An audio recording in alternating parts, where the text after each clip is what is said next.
نحمده ونصلي على رسوله الكريم أما بعد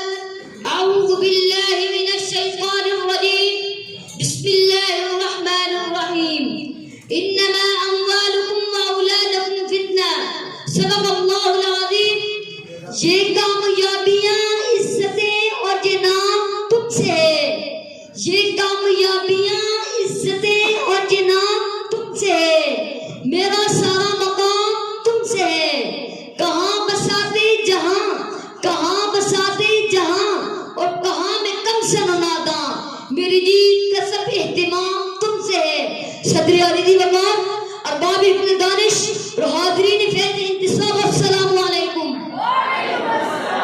سابین کی احتشام آج کس محفل میں مجھے جس موضوع سخن پر رب کشائی کرنے کا موقع ملا ہے وہ ہے بچے کی تعلیم و تربیت میں والدین کا کردار صدر علی وقار بچے قوم کا مستقبل ہے بچے قوم کا عروج ہے بچے قوم کا اقبال ہے بچے قوم کی قسمتوں کے ستارے ہیں بچے چمنستان زندگی کے مہکتے ہوئے پھول ہیں جن کے ساتھ ہماری امنگ کے آرزو وابستہ ہیں اگر یہ اچھے ہیں تو قوم کا مستقبل تابناک ہے اگر یہ برے ہیں تو قوم کا مستقبل تیرتار ہے صدر علی وقار قوم کے مستقبل کو تابناک بنانے کے لیے قوموں کے اقبال و عروج کے لیے بچے کی تعلیم و تربیت نہایت ضروری ہے لیکن خلوت آدم سے جلوت وجود میں آتے ہی بچے کو والدین میں سے کسی ایک ہستی سے سابقہ پیش آتا ہے جہاں اس کی تعلیم و تربیت کا آغاز ہوتا ہے تشنام ترازو کی سموم ہواؤں سے بچے کے گلشن حیات کو بچانا اور اعلیٰ اخلاق کی جھولی میں پیار کی لوریاں دینا ماں باپ کا معمول ہونا چاہیے صاحبان علم و بصیرت میں آج اس دیوان میں کہہ سکتا ہوں کہ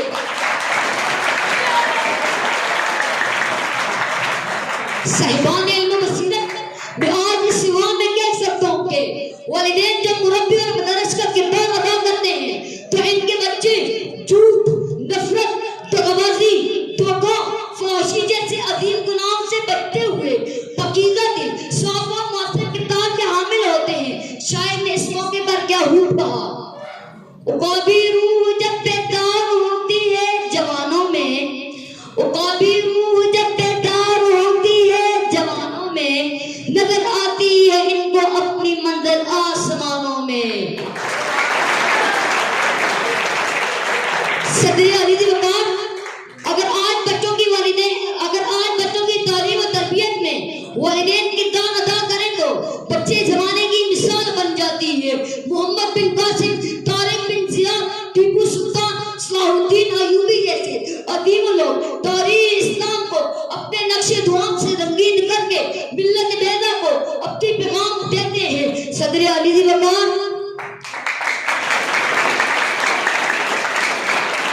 والدین استاد بچہ ایک تکون کی مانند ہے اگر اس تکون کا ایک کونا بھی کمزور ہو جائے تو تعلیم ادھوری رہ جاتی ہے جنابی والا عواش نبوت میں پرورش پانے والے حضرت اسماعیل جیسے عظیم پیغمبر جو کہ تابعداری اور فرمانبرداری کا ایسا حق ادا کرتے ہیں جناب صدر شاعر نے کیا خوب کہا یہ فیضان نظر تھا یا مکتب کی کرامت تھی یہ فیضان نظر تھا یا مکتب کی کرامت تھی سکھائے کس نے اسماعیل کو آداب فرزندی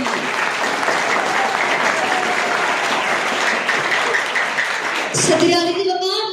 اگر آج بھی والدین اپنے بچوں کی تعلیم و تربیت پر توجہ دیں اگر آج بھی والدین اپنے بچوں کے محلے بھریں تو یہ بچے بھی تابناک مستقبل کے درشدہ ستارے ہیں یہ بچے بھی ہمارا عروج ہے یہ بچے بھی ہمارا اقبال ہے یہ بچے بھی ہماری طاقت ہے صدر علی وقار میں اپنی تقریر کو شیئر پر ختم کرنا چاہتا ہوں قوم کی طاقت نسل جوان ہے قوم کی طاقت نسل جوان ہے دیش کی عزت نسل جوان ہے آنکھ کا تارا دل کا سہارا بازوئے ہمت نسل جوان ہے والسلام پاکستان زندہ باد جی ایچ ایس ایس